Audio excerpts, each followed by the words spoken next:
கரூர் வரும்போது அந்த கரூர் போலீஸ் எங்களை அலர்ட் பண்ணியிருக்கலாம்ல. ஒரு அட்லீஸ்ட் 50 மீட்டர்ஸ் பிஃபோர் இந்த ஸ்பீக்கிங் பாயிண்ட்ல வச்சு பேசி சொல்லியிருக்கிறாரு. சரிங்க, நிறுத்திக்கலாம், வேண்டாம், கூட்டம் ரொம்ப ஜாஸ்தியா இருக்குது, இங்க வச்சே பேசலாம்னு சொல்லிட்டு. அதுக்கும் அந்த ஆர்கனைசர்ஸ் மறுத்திருக்கிறாங்க. அதை இந்த கூட்டம் சட்டை அளவு கூட கிஞ்சித்தும் மதிக்கவில்லை. யாரு உள்ள இருந்த ஆதவர்ஜுனாவோ அல்லது புசி ஆனந்தோ பொறுப்பாளர்களோ விஜய் உள்ளிட்டு அந்த கேங்கு யாருமே அதை சுத்தமாக மதிக்கல.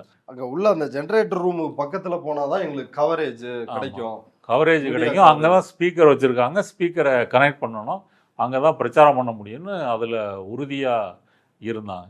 அப்ப ஏன் போலீஸ் சொன்னதை கேட்கல?